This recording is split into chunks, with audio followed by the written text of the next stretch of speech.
Jabor from your Kids Run Club at Home program. You're with me for week number 4 of our 8-week program, which means that we're halfway through. If you haven't done so already, make sure you've registered at kidsrunclub.ca for the program.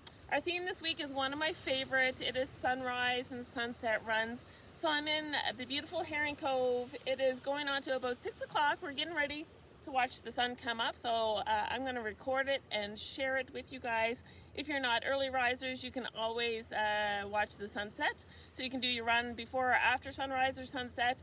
Biggest thing is making sure you are hashtagging KRC at home and sending me pictures of where you're doing your runs at, so you can be entered into that hoodie draw. We're drawing for a hoodie every single week. Your chances are really great if you send me those pictures on our social media platforms, which is Facebook or Twitter, or at info@kidsrunclub.ca if you don't want to share publicly.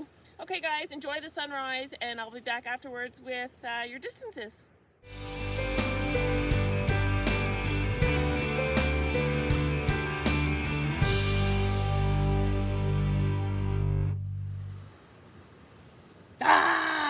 Wow. Sunrises in Nova Scotia are pretty spectacular. Hopefully you enjoyed it as much as I did.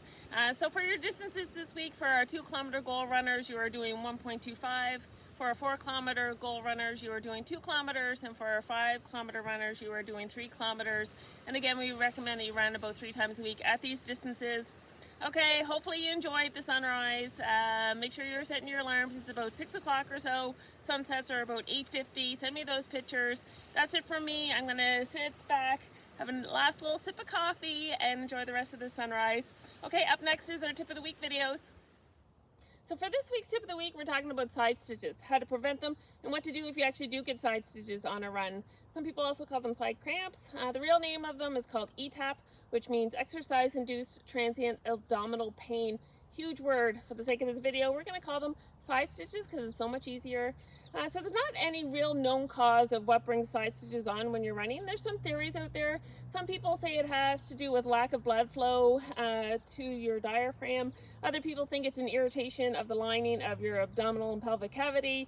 Other people think it stretches in your, like stretch ligaments in through your core. I know for me, a lot of the times if I ever get side stitches is because I haven't drank enough water and I'm dehydrated.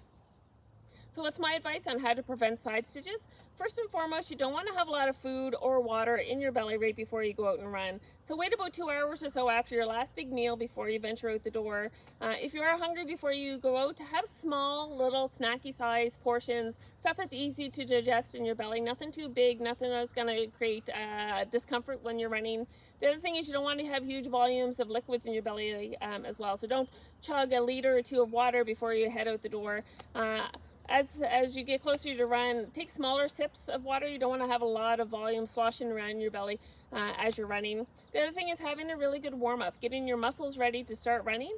We have a lot of videos on our YouTube page, Kids Run Club YouTube page, alphabet activity challenges, and really fun warm-up videos that you can do at home before you head out for your run. So those are really fun.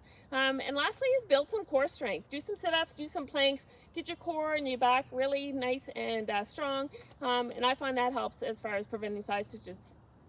So what do I suggest if you are getting those side stitches out on the runs? First and foremost, look at your pace. Think to yourself, am I running way too fast? Am I getting these side stitches within the first 3 or 4 or 5 minutes of my run? If you're getting them really early on, chances are you're probably starting out way too fast. Slow your pace down. Try to have a conversation if somebody's running next to you. If you're feeling like you're going to throw up, again, it's an indication you're going way too fast. So if you slow your pace down, next thing is trying to control your breathing. So try to take deep breaths in and out. If you're breathing really shallow and you're almost panting, chances are that's going to bring a side stitch on. So think about controlling your breathing. Stop and take those walk breaks if you need to. If you're still having that side stitch, some people say pressing in on where the pain is will help relieve it. Other people will do a deep bend on the side where the stitch is, and they say that helps as well. I know for me, when I get side stitches, a lot of the times it's when I'm running downhill. So if you're prone to having side stitches, think about maybe finding a course that doesn't have a lot of downhills, because I know for me that's when I get my side stitches. So hopefully guys, some of these tips helps. Have a really good running week, and thanks for watching.